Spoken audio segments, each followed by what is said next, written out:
Welcome back in, guys. It's been way too long. Hi, kids. I miss those faces. Oh, boy. You're such a charmer. Yeah, it's my gift. That hair. Time. That and hair. Yeah. What are you guys up to? What's happening? Taco's back on the bus, it seems. Yeah. We got the bus back, yep. Yeah, all right. Why was it on its side the other day? Was that your bus on the side? No, so that Taco, mine.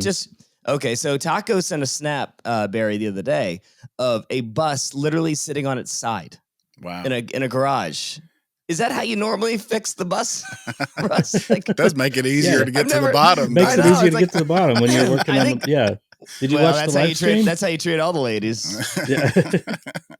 I know. I thought it was so ingenious. It's like, did you just like reinvent the world of mechanics? Like, did you just change the whole game of just turning the car on the side? You know what you just reminded me of? So sometimes when I'm asleep and I can't sleep, I get my phone, I go to YouTube, and I landed on one of Russ's game channels, and it's like a 15-second loop, and all I heard was him laughing over and over and over. And I was like, what a bad dream I'm having. This is awful. Sounds like a great dream to me.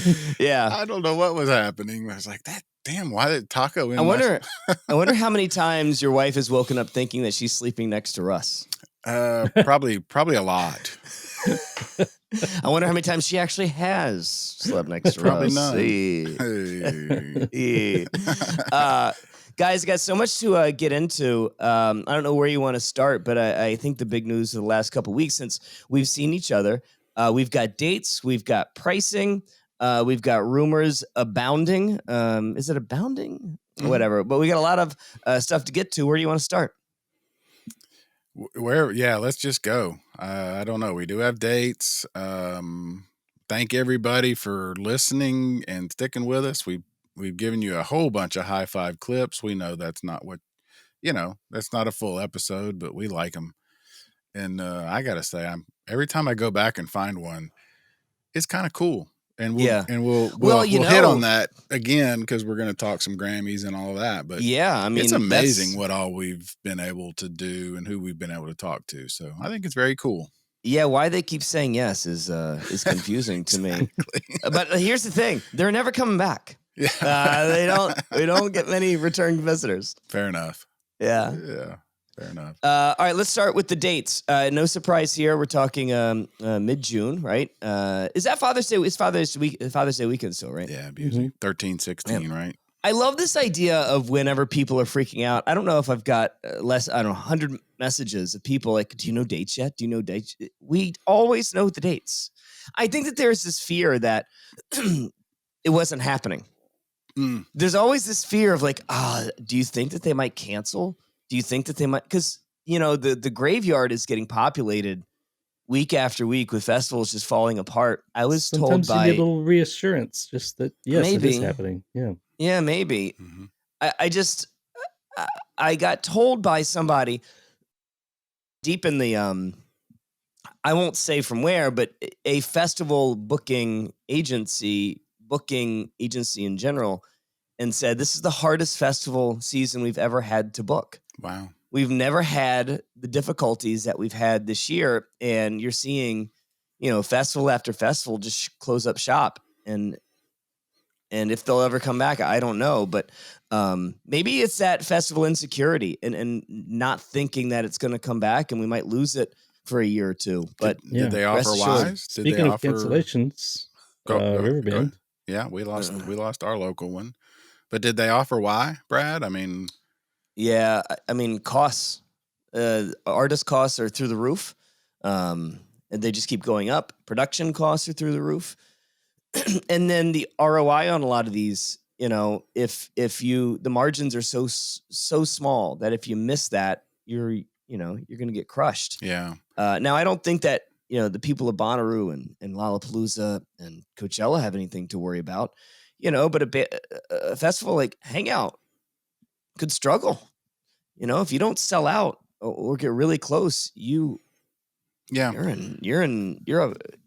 underwater, man. It's interesting that no pun intended. It was, well, there you go. It's interesting that they would say this is the toughest because, how many festivals did we lose in the 90s and early 2000s Because of weather. This person's only been doing it for a decade, 15 years or so. Fair enough, but still, and I don't mean to poo-poo whatever that person said, but yeah, you have a bad weather weekend, or you have 2 in a row. An outdoor festival is tough. Yeah, I mean, look, we were talking about this even before the pandemic. Is the festival thing starting to dry up in general? You see all of these, especially the bigger bands going on tours, just because they can make more money that way, and they can very clearly set out their schedule. I mentioned a couple of weeks ago on Twitter, maybe even on the show, that Green Day, like I had heard nothing about Green Day because Green Day had a massive tour coming up, and boom, they announce it, and they're doing nothing but stadiums. They can make twice as much money doing a stadium run than they could going, bouncing from festival to festival. And these things are not easy to put on. You can't just like throw in an extra date here and there on the front or back of a tour. You've got rehearsals. You've got thousands of production people. You've got sets to design. You've got lights to design, and you can't just like add a couple of dates before that just because you want to do a festival. A lot of these guys don't really care. They just, they're trying to get paid, man. Those are the big ones. And that, the Taylor Swift, she's making, unbelievable. What about the mid to smalls though? I mean, that's where the festival has always been a big plus, is to the, I don't want to say the little guys, but I mean, not everybody's in Green Day or Taylor Swift universe. And as we've said many, many times, you've got arenas and then you've got small clubs, right? Mm-hmm. There's not a lot of 8,000 to 12,000 rooms out there. Well, if you're selling 8,000 to 12,000 rooms, Barry, you're a sub-headliner at Bonnaroo. Okay, man. So 3 to 8s. I think you're thinking about a band I think you're thinking about a 1,500 capacity band, like a Young the Giant. Yeah. Yeah, sure. You can fill a lineup full of Young the Giants or, Milky Chances, but, are they really moving a lot of tickets on a large scale? Especially when it comes to a camping festival that takes so much, energy and manpower to even get there, So the other thing too, the other artist that I keep hearing about it, I got 100 messages about Green Day. I never thought Green Day was happening. Informed speculation, I guess. But the other thing that I keep hearing, and Taco, you can probably reiterate this, but I keep getting asked about Blink-182 because Blink is going on this mass. By the way, I'm sorry. I'm so sick. I've been sick for days, so I sound like garbage. But I just put it this way. Blink is doing a massive stadium tour, right? They're doing baseball stadiums, and it starts the weekend after Bonnaroo. And they've got about a month and a half off from their international tour to America. I'm not saying I've been told this, but as a guy that's been doing this for a while, I guess I have an informed opinion about that. I don't see any chance Blink-182 is at Bonnaroo. I don't see any way that would happen. Now, shock me, but I would be stunned if Blink-182 added a random Bonnaroo date a week before their big stadium tour in America starts, considering rehearsal time, production, moving that many people around, and the tight timeline that they have. And again, you're talking about thousands of people on this, hundreds of people on this crew. Oh, guys, we're just going to start a week and a half early. That's fine. I don't know. I don't see it.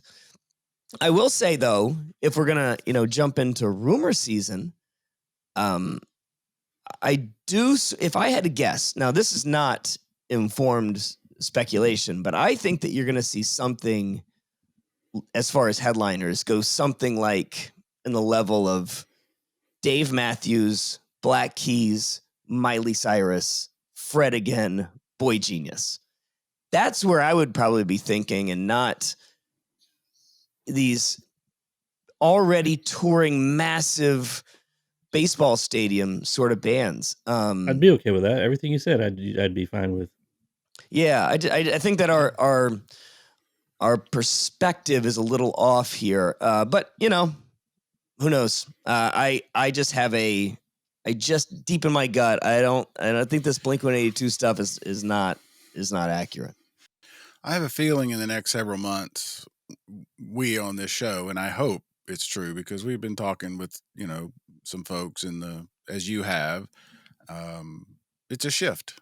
And we knew it was going to be. I mean, as we've said before, Bonnaroo made a big shift with a lot of their camping stuff, and we're going to have them back on with the guys from C3 to talk about that, how it went and what they're going to do next. But I'm hearing, and nothing like probably what you're hearing, but this is going to be another shift year. As you said, with festivals dropping off, figuring out the finances aren't what they wanted. We came out of, weathered the pandemic, such as it was. And then you had so many different festivals all over the country that were more localized, boutiques, if you want to call them. And even those are tough. I mean, the margins, as you said, are minuscule. And, we've talked about, I don't know if you and I did, Russ, but just coming out of Moon River, a beer was $16. Mm-hmm. How sustainable is that? A 16-ounce beer is $16.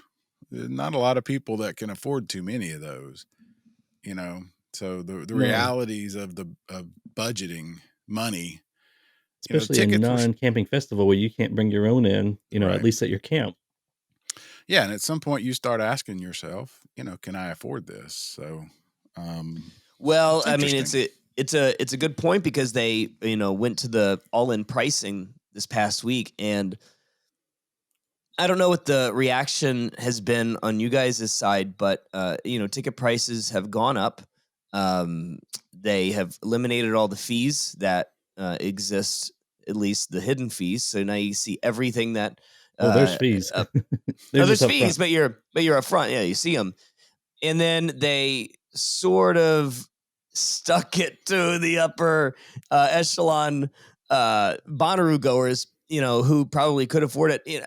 I think that the biggest change was the camping prices, right? So there weren't like on lower end camping tickets, those weren't necessarily that affected. But when you go to like the next level up, did I see where Moon Colony prices went from like $500 to $1,500 in a snap of a finger? No, that's Area 931. And if you got in Area 931 last year, you got the deal of a lifetime because, it looks like it tripled in price. Is that right? Like yeah, that's insane. Having $1,000 markup on a camping price, and then when you just keep going on the upper echelons, I can't look. It's rarefied air. I'm not really looking at the prices year to year on VIP, and but I can't imagine the price difference between what just 3 years ago pre-pandemic to what it is now. Oh boy. Yeah. And didn't we just do this? Didn't we just do dynamic pricing last year? Didn't we just go through this? Hey, we're going to tier all of the camping prices to see how this worked. And now we're changing it all over again. Yeah. Well, they went through an uncoupling of, the ticket level bases based on camping. Right. If you wanted so we saw VIP, this coming. Yeah. The a la carte. The a la carte sort of vision. Yeah. And the other interesting thing is that they tiered the camping passes as like they do regular ticket sales. That's kind of odd. Where if you don't buy your ticket camping pass by a certain date, the price goes up. Right. And before it was just a flat fee no matter when you bought. Before it was just an add-on. Yeah, $50 I think. But to be honest, though, who would buy their ticket and then wait 3 months and be like, okay, I guess I get the camping now? Yeah. It seems a little strange. I mean, these guys know what they're doing, so they've seen something, you'd like to think. So, well, that's the other thing, too. I was thinking about when you get to this upper echelon level of VIP and experiences stuff, boy, the amount of math that you'd have to do to see if this was really worth it. It's got to go through a ton of different, filters. I don't know how they land on the number that they land on and what they're trying to get out of it. What is their what is their break even number? I know because, I can't really say. Damn it. Drats. Let's just put it this way. Certain festivals have, if they sold 75 Sure. VIP tickets, Sure. then they're in the clear and Sure. everything else is gravy. Right. I can't imagine what their number is. Right. There definitely is that. But the other thing is, and maybe you and I are not the right people to be looking at it.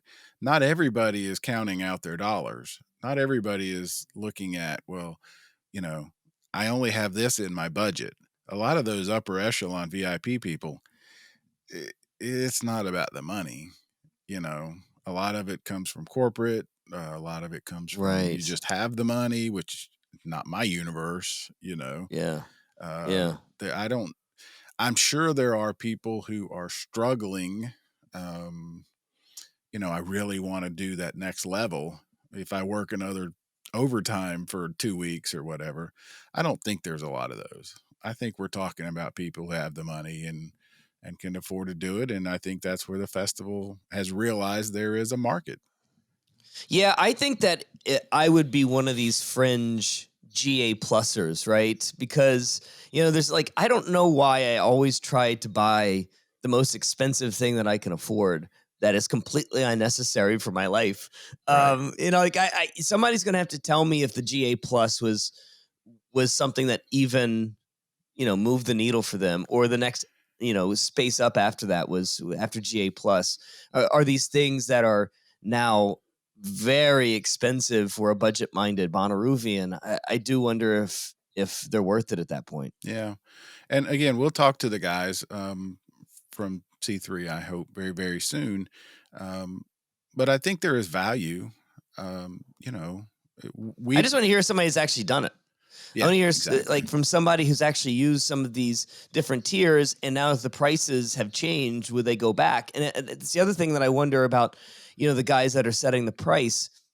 I'd love to know their thought process of how they talk to the people that have used it, what the conversations are like, what's the feedback like, and Right. Did they get something back that said, you know what, I think that they'd be willing to spend $250 more. Well, I'll ask Russ. I mean, we had a good run back there in the trees. Is it worth another $1,500 compared to where we were? Yeah, that's a good question. I mean, we know what it's like back there, so It's I don't awesome. know that you could really put a dollar value on that. I If mean, I had it, I sure, if would you do had it. it. Well, Absolutely. If I and a had lot it, of I would people, do it. Absolutely. yeah, a lot of people say, Bonnaroo is their one vacation every year, and this is like Exactly. Disneyland or a cruise or something. Yeah. They Yeah. specifically save up for it, and they say any amount's worth it because that's what they want to do. So, And and it there, also depends on who you're with.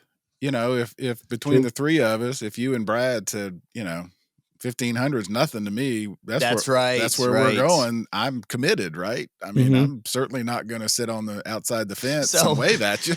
so I gotta go to a bachelor party in Miami in a couple of weeks, and we have a friend that's going to this bachelor party. You guys know who I'm talking about, so I'm not going to say it, but we have a friend, and I hear stories about when he goes for his birthday parties. He'll be like, guys, come on in, sit down. We're having, let's get 3 bottles of Dom. Yeah. Let's get the tuna tartare. Then and he'll just order the most expensive things on the menu. And then, once the bill comes, he's like, all right, happy birthday to me. Yeah. And all of a sudden you're stuck with a $1,200 bill. I'm like, what did I just do here? Yeah, exactly.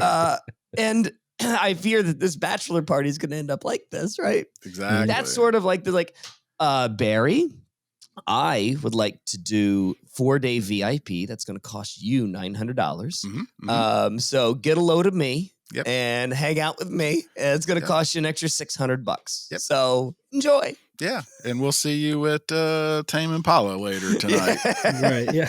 Oh yeah, that was another one that I would have put on my, if I had a best guest list. Tame Impala sounds like a perfect band for this year.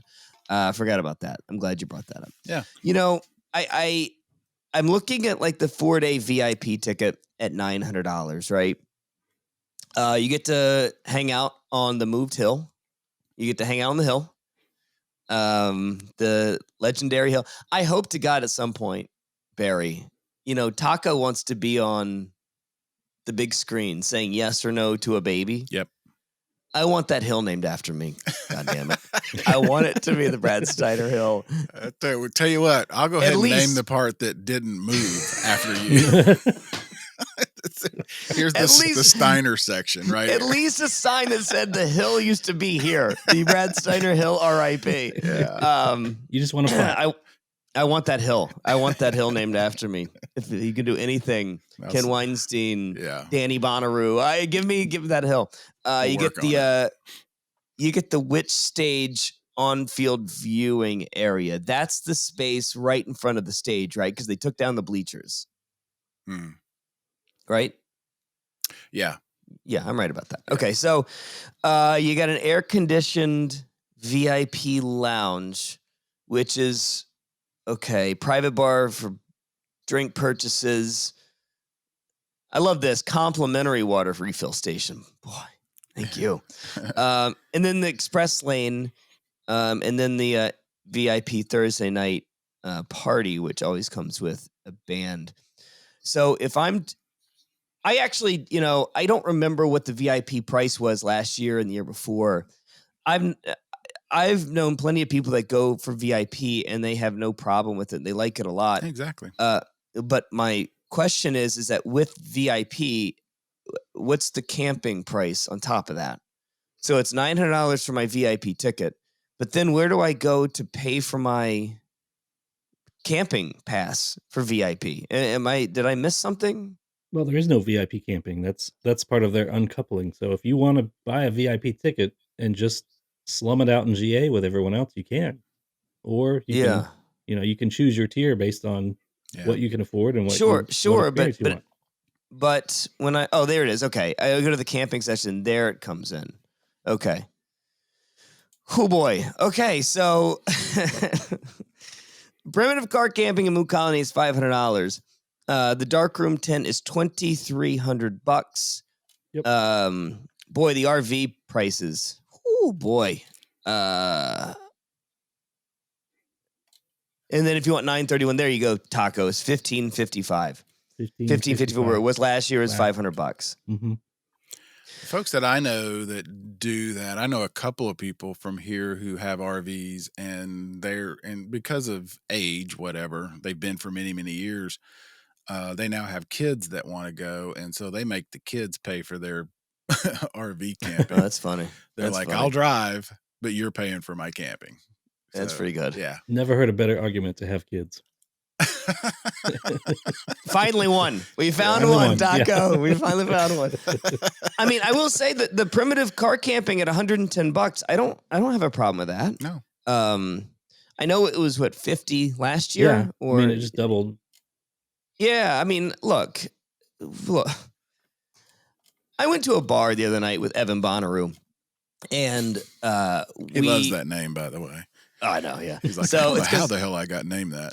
Well, that's because I can't remember his last name. It's in Brad's phone. He said, that's not what I go by. So we're at this bar with Evan Bonnaroo, and we go to this bar because it's the only place I found in the entire borough of Brooklyn and city of New York that has Narragansett, a 24-ounce Narragansett taco for $4. That's it. That's a deal. It's incredible. It's basically free. Especially you might as well just be sticking my head under the tap and allowing me to drink from there. Yeah, water's probably $8. No kidding. A complimentary refill water station. Yeah. So, but anyway, the point that I'm making is that everywhere I expect to walk in and spend $10 for a beer.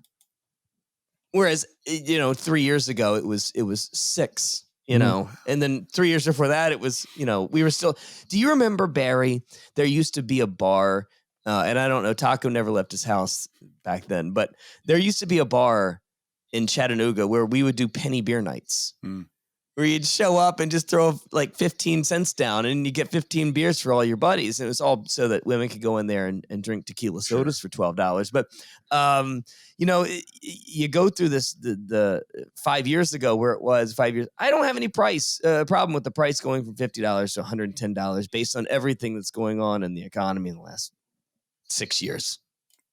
It really is interesting. I'm looking at the wood frame safari tent package. Comes with a queen bed and That would mattress. cost you $4,500. Uh-huh. And Uh-huh. you get a cooling, I guess, an AC unit. You get sheets, blankets, and pillows for 2, bedside tables, 2 chairs, rug, lamps, combination lock. I would rather overspend on camping than overspend on inside Bonnaroo access, wouldn't you? Yeah. But I'm looking at it like, why would I leave this? This sounds pretty plush. Yeah, I'm the opposite. Give me a Walmart parking lot, I'm good. I know. Well, that's because you travel with a $4,500 camp. If you rented out your bus right now, what do you think you could get it Oh, for? man. Oh, yeah, that's a good question.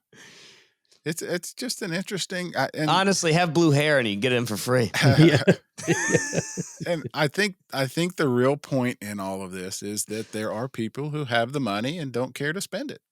So, to us it looks crazy, but there are people who have it, and for them, like you said, this is their not just once a year, but maybe for some people once in a lifetime Yep. kind of thing, So yeah.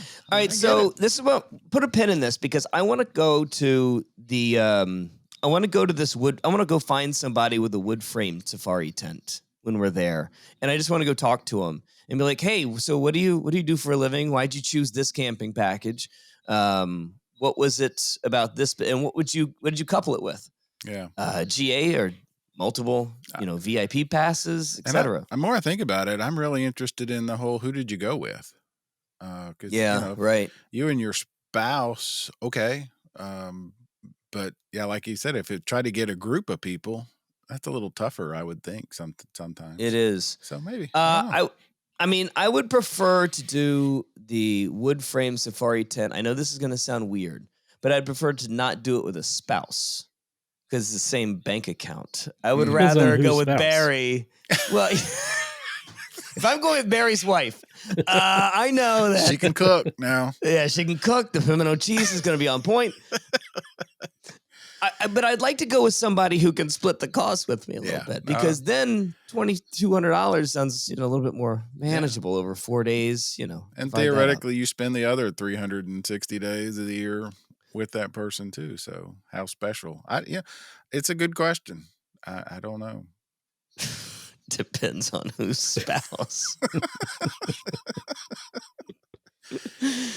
Man always cuts right through it, doesn't he? He always gets right to the. So the other thing that happened while we were gone, Barry, I got to see the My Morning Jacket, It Still Moves show at the Beacon Theater in New York. Nice. Oh my God, Barry. Nice. Does any band on the planet know how to build to a moment like My Morning Jacket? Not that I know of. Oh God, it's so good. Yeah. It is so good.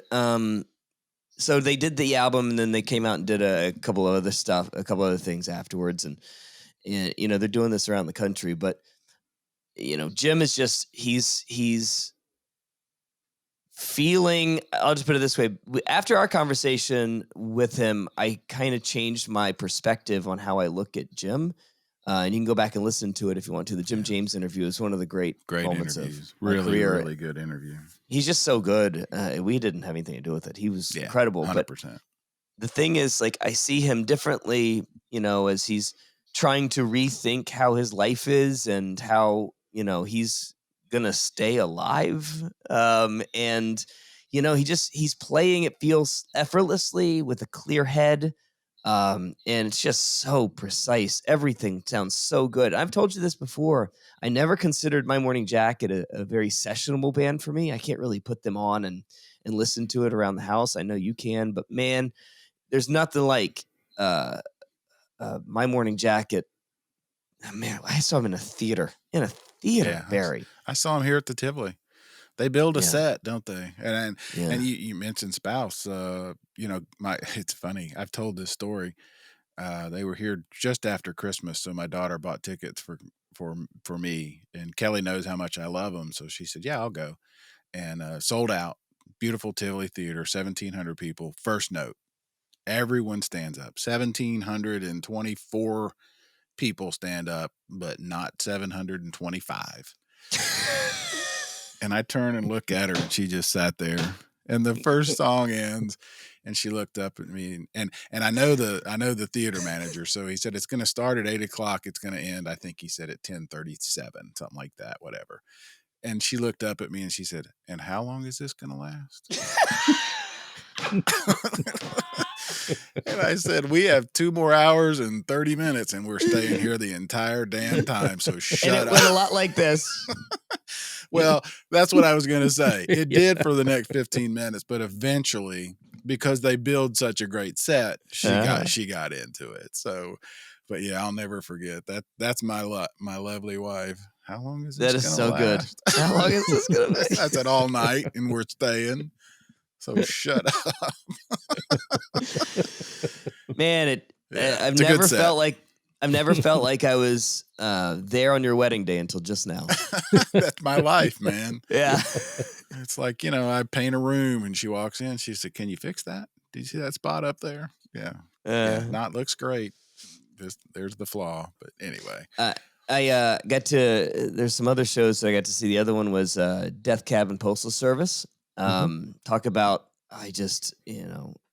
19, 20-year-old Brad Kidd has never been happier in his life.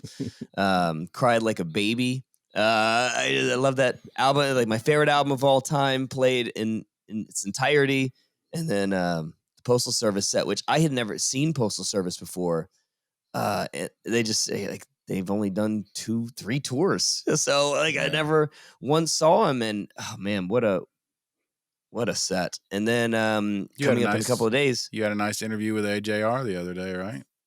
Yeah, those kids, man, I've known those kids since they were literally 16 years old. And they're really kind of low-key brilliant, right? And whether or not you like their stuff or not, to me, is not. But these kids are just like exactly how I'd want to be if I was in a band with my brothers. Let's just bang around some stuff, put it on a computer, and see what the hell happens. And then people react to it. I even got to go to the Amazon Music space in Brooklyn, which overlooks the entire city of Manhattan. And on the album release night, and these, like, they just have this fan base that knows every tiny little morsel of, is it morsel or morsel? I always get that wrong. I don't know what a morsel. morsel. I get that wrong. I know I get that word wrong. Do you know what other word I get wrong all the time? Is like, for years I would be like, man, I'm so thirsty. I'm perched. And a friend of mine goes, "What are you, a fucking bird? Yeah, you sitting on a tree? What are you?"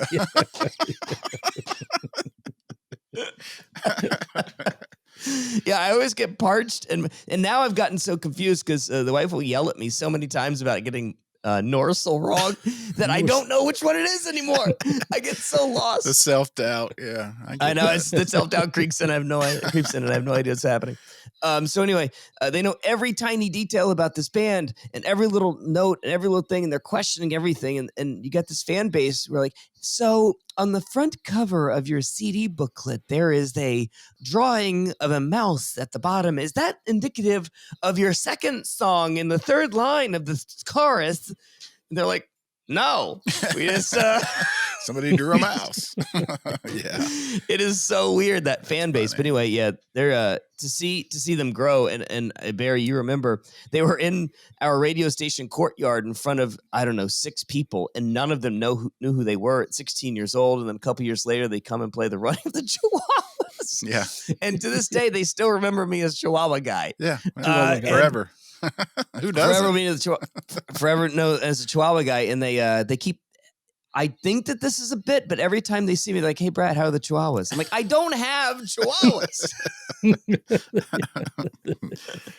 At least you're memorable. Yeah. And then the other thing was, yeah, that's all the shows. So you don't have to listen to all the other shows I went to. Wanted to get into the Grammy nominations because, we've talked about the Grammys in the past and how. Well, we saw some shows too, though. Oh, what did you see? We went to the Caverns, or I went to the Caverns. You went to the Caverns. Or K-Fest. Yeah. Oh my God, that's right. Hey, so the Caverns, because That was where St. Paul and the Broken Bones played a couple years ago, right, Barry? Mm-hmm. They've been there. Yeah. Yep. That venue looks insane. This was indoor. It was in and outside, right, Russ? Didn't they use the amphitheater as well? They yeah. They use Brad, both the amphitheater, the better outdoor. than it was. Yeah. Go ahead. I'm sorry to interrupt you. No, it was great. I'd never been to the caverns before. First time going. They've got a great camping area. They've got, of course, they've got the 2 venues, the 2 stages. That amphitheater sounds great. I was really surprised with how good it sounded, and it's almost like it's got this natural stadium seating because it's kind of in a bowl, where the ground just kind of naturally goes down to where they built the amphitheater. So Yeah. And that's the original part, right, Barry? That was the part that's been there forever. No. The cave itself, it was the draw. When during the pandemic, they couldn't gather inside, so they were looking for something, and they basically started weed eating and discovered that there were all these rocks in this outdoor space. And with a little work, they cleared the area and moved some rocks around, and it's become, and I don't want to overstate, but it's become sort of the Red Rocks of this part of the country. It's what town is it in officially? Pelham. Oh, Pelham. Okay, yeah, sure. Yeah, just the other. It's between the mountain and Manchester. So it's 20 minutes on the Nashville side. On the Nashville or on our side, right, Russ? Okay. You just go just down and then go left a little ways. Oh yeah, I mean, if you take back roads. So turn left at the grocery there. That is the most the old Southern tree. Tennessee. Yeah. God, Barry Corder, Dad, growing up in Tennessee. Oh, you go straight and take the left somewhere. Turn left at Old McDonald Farm. You'll know where. By the tree. What do you expect in Pelham, Tennessee? By the tree that used to be there. Yeah. Down by the Piggly Wiggly. Yeah. And down by the Piggly Wiggly. I always turn to the Piggly Wiggly, go to Grandma's. Mm-hmm. Yeah. I always like when people say, you know where the Piggly Wiggly is? That's not the way you go. Go the other way. Yeah. Or where people from other parts of the country have no idea what a Piggly used to be 10 years ago. It's a cool venue. It's really cool. It's really cool. Interesting. And so they have some who was great there? shows. Just a bunch of bluegrass people. I really didn't recognize any names. Didn't really go for the music. I just wanted to check out the venue and he wanted to take the bus. Let's be honest. I took the bus somewhere. Yeah, ran into Brad and Jerry and them from Nashville. Nice. Hung out with them. Nice. Yeah. So yeah, it's cool. Yeah, it was cool. And then me and Brian Stone saw the B-52s here in Chattanooga. Oh my God, what were the B-52s doing? Where was that? Chattanooga Motor Car Festival. Stop it. Mm-hmm. Yeah, I told you about this.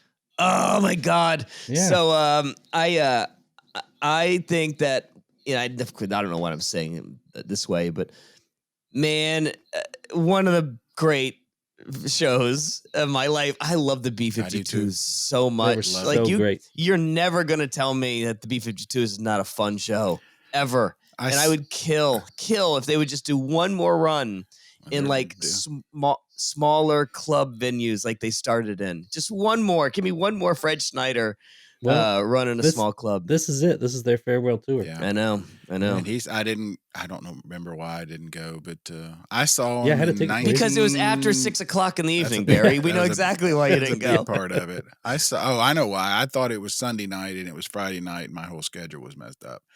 But I saw him in 82 or 83 on the front row in the alumni gym in Knoxville, and then the next night in the back row at the Fox in Atlanta.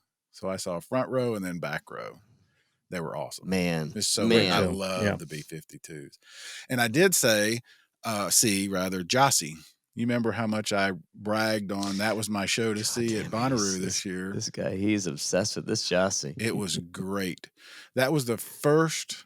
It was funny. I was with Dewar, our friend Mike Dewar, and my older brother went, and we all commented it was the closest thing to a 70s rock and roll show that I've seen in years and years and years. If you get a chance to see this guy, it was great. It was so much fun.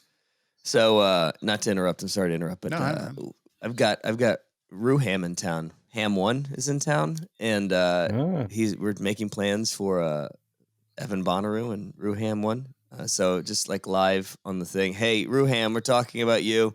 Ruham, Evan Bonnaroo, we're talking about you. There you go. All right. They're very excited with it. So I am so jealous of this B-52 story because there are just a few bands that are like bucket list things still on the sitting out there.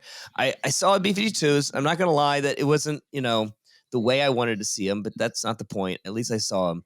It's B-52s in a club and then the Talking Heads. Oh, It's nice. really all I got left. Yeah. That's all I got left. And this Talking Heads thing is for real. Yeah. It's going to happen. And I can't wait, dude. I cannot wait. They're so good. Yeah. Yeah, go ahead. I'm really go jealous ahead, of the B-52s. Just because people who listen to the show will appreciate it. But Russ, tell them what our friend Brian Stone, his favorite song of the night was. You remember? Red Lobster. Oh, yeah. I can't wait to hear Red Lobster. God, I love that guy. Yeah. And yeah. And he was having a great time. He was like, "Oh, this is great. I know they sound so good. I can't wait to hear Red Lobster." Is he okay? Yeah. No. Did he was being serious though, right? Wasn't he? Yeah. Okay. Yeah. Okay. Oh, and John Oates was there, right? Did you get to see John Oates, Hall and Oates? Not at the Motorcar Festival. He was there. Yeah, he was there that weekend. Was there? Yeah, it's a big deal. So anyway, but the one thing, by the way, do you remember the connection between Talking Heads and B-52s, Barry? Do you remember that? Other than they hate David Byrne. Oh, because of Mesopotamia. They recorded half an album together, and midway through, they're like, "This ain't working." And David Byrne was such a jerk to them, and they were like, "Wait, this is not." And they fired him, or he fired. I don't know what the hell happened, but they hated him, and so they finished the rest of the album by themselves. Oh, okay. If I knew that, I had forgotten. That's interesting. Yeah, there you go. Byrne is he's not a likable guy. The other doesn't seem like it. No, the other three Talking Heads. I read somewhere that their very first show, I think they were going to play. I don't know if it was CBGB's, but they had a show, and Tina and her husband, now husband, went down to the venue the night before, and David was there changing the name on the poster to the David Byrne Band. Oh, is that right? Yeah. Okay. Yeah. Yeah. Just out of spite. How they survived that? I don't know. But is Stop Making Sense playing down there anywhere? I think it did one weekend. I think maybe at the IMAX. I think or yeah. Yeah. What a great show, right? What I think you don't need to hear these idiots talk about Stop Making Sense, but my God, I am so upset that I missed this run in theaters. I hope it's still playing in New York somewhere, but I was I don't know if it gets any better. It's my favorite musical thing that's ever been videoed and put onto moving pictures. I'm obsessed with it. In fact, that's what I want to dress up as for Mardi Gras. I want the big David Byrne suit. Yeah. Nice. So here at the What Podcast, we would really appreciate it if you spend a minute or two, no more than 2 minutes, writing a review, giving us a 5-star little rating. That would be lovely. And it could mean, Barry Corder, a prize from our Consequence family. Yeah, our good friends at Consequence and the folks over at Apple Podcast have come up with a pretty clever idea. All you have to do is follow some links on this podcast and review the show, and then take a screenshot of your review and submit it to them, and your name will be put in a drawing. They're going to be giving out winners in December. So they'll be giving out winners too? They will be picking winners. Excuse me. Yeah, they give out winners. Everyone's a winner. I'd like a winner. I would like to. Will I get a taco? Will I get a Lord Taco as my prize? No, they said a winner. Yeah. Oh, my man. Come on. Don't be that way. Don't be that way. Yeah, this is a chance to help us out and win some merch. Yeah, win some Consequent merch is as easy as liking and subscribing to the What Podcast on your Apple Podcasts platform. So we've talked about Grammy nominations in the process before. I don't remember why, and I don't remember how it came up, but we have at least two, maybe more. Bonnaroo vets, What Podcast vets nominated this year. 3. Who's the third? We have 3. So we got War and Treaty, which, by the way, what year was that we had War and Treaty on the show? Was it 2017, 2018? That was 2018. It was our first. Okay. Yeah, it was first year. Yeah, that was. And in 2023, they're nominated for Best New Artist. Yeah, I want to go back to that, but Noah Kahan, right, and Larkin Poe. What was Larkin Poe nominated for? That I don't remember. But I know they were. Very nice. I just saw it. Do you know I ran into her at the Elvis Costello show? Yeah, exactly. Wow, that's really impressive. Good for them. I love those girls. They're so sweet, so good. They're great. So what we're seeing is come on the What Podcast, get nominated for a Grammy. That's exactly right. It's part of your career path. Jared is wondering why not him. Yeah. Jared is where is mine any Next day time, now. just come on. How many one more time. times do I got to come on this show? To get it? So the thing that I wanted to clarify, just in case you didn't know how the Grammy voting process goes, is that as a Grammy voter, I can only vote in a certain amount of categories. So, I mean, there's only a couple hundred Grammy voters. So if in some of these smaller categories, let's say Barry and Taco got nominated for Best Jazz Instrumental, there's probably only 15, 20 people voting in that category. Oh, wow. Because you have to vote in your area in which you were put on the panel, right? You have to vote in that area. So, like for me, I'd have to vote in the rock category. But then your other votes are scattered amongst wherever you want to vote. If you don't want to vote for the big ones, you don't have to vote for the big ones. So I could, very easily go into random category here and vote for insert person and maybe one of 7 people voting for that artist. And then all of a sudden they, win by 2 votes. So when you start looking around, you're probably getting 90% return on the big categories. So, the voting's a little bit, more substantial. But you could very easily see a Taylor Swift split a vote with this person, that person. All of a sudden, Boy Genius wins Best Album or Record of the Year or Artist of the Year, which I wouldn't put it past him because that Boy Genius album is one of my favorite ones of the year. Larkin Poe is up for Best Contemporary Blues album. All right, so that's a perfect example. I'm glad you used that because how many people do you think are voting for Best Contemporary Blues out of a few hundred, 300, 400 people? Yeah. Yeah, so to your other point about War and Treaty, which we adore, they're up for what? Best New Artist? Best New Artist. Yeah, been around for a minute. that one's always funny to me. An album of the year when it came out last year. It's always funny how they can twist and turn, but I mean, we've always said these lists are for fans. The whole idea is to get people talking, and that's what they do. But well, it's a sell. Correct. Albums, but I'll tell you, that's the other thing that happened to me while on the break. Did you see who I got to say hi to and spend some time with last night? Wasn't it? No, not last night. A few weeks ago. Okay. That'd be Miss Brittany Howard. Oh, that I thought you meant the picture you sent the other day of you and Noah. I thought that's where you were going. Oh yeah. You did. You sent me that too. You and Brittany and. So Brittany. Oh my God, that was the other thing. I'll tell you guys about that later. That's not important. But then so I saw Brittany invited some of us to the studio to listen to her new album, which is phenomenal. She's a shoo-in for Bonnaroo. Just pencil it in, by the way. She's Brittany Howard. But the new album is fantastic, and we got to talking a lot about the origins of Alabama Shakes. I even reminded her, and she forgot about this, that the first ever show as the Alabama Shakes was in Chattanooga, Tennessee. Because the day before that, it was just the Shakes. She told me the story on how they became the Alabama Shakes, and how their manager was like, we just need something that's a little bit more identifying. They're like, I got a tattoo of Alabama, so just do that. And she gave me a big hug. It was a very, very fun conversation. Yeah. It was, Nice.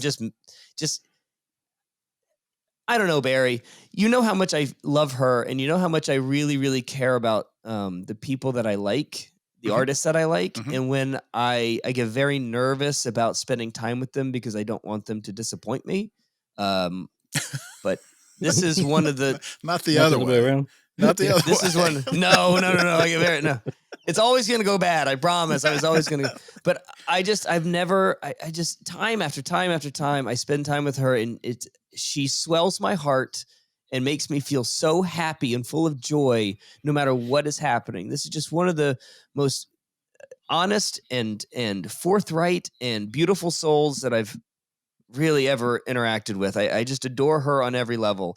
And well, this time next year, we'll be talking about Brittany Howard winning another Grammy.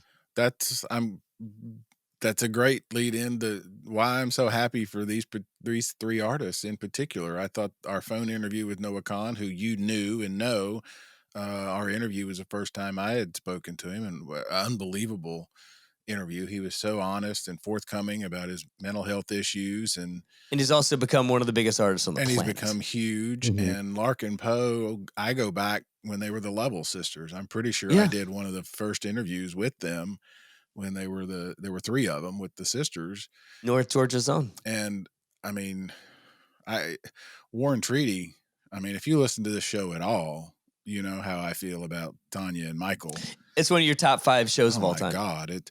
I talked about it 2 nights ago. I mean, that day, going from Davey to Warren Treaty to Mavis Staples to Nile Rodgers, and crying 3 out of the 4 shows. And the only reason we didn't cry at Davey was because he was so happy. I mean, it was such a great show. And we had just woken up, and it was hot as hell. It was hot as hell. It was noon. Yeah. But then we go to Warren Treaty, and I don't remember why we went. Do you? I mean, I knew we were intrigued. It wasn't like we I just liked him. Yeah. I liked the album, yeah. And, he tells the story about his PTSD and his friend committing suicide after being raped, and her going over and hugging him during that. And and he said, everybody just turn to your neighbor and hug him. And, and then I've become somewhat friendly with them. Whenever they come to town, we meet. And so, I care about them. It's not just. Talk about 2 genuine souls. They are the real deal, man. My favorite, the last time I talked to Michael, they were just played Mavis's birthday party in Los Angeles, I think, the night before. But I had seen them. I don't remember if it was Riverbend or Nightfall or whatever, but I was like, Michael, it's so powerful when you drop down on a knee and you're singing to Tanya. And he said, if I was on my knee, that meant I did something bad the night before.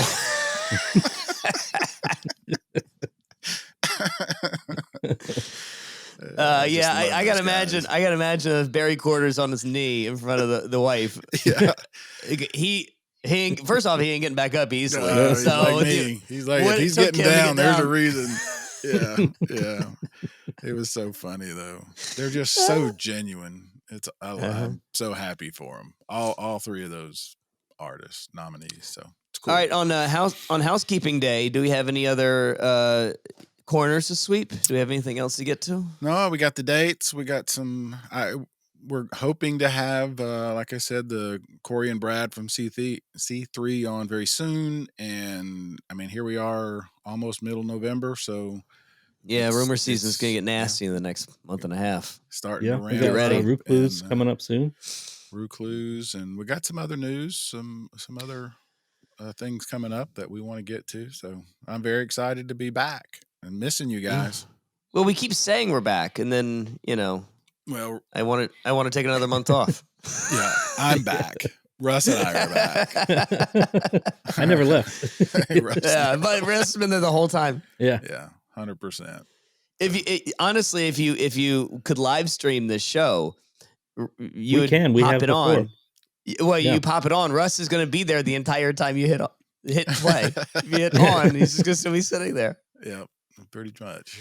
So all right, guys. Well, I miss you all, and if you can spend a couple of minutes, 2 minutes tops, doing a little a rating, a review, 5 stars, please. If you've made it this far, I hope to God you're not giving me anything less than 5 stars, for the love of Christ. But give us a small little review. That would be very helpful on all of your devices. And until then, we'll talk to you soon. Love you. Bye.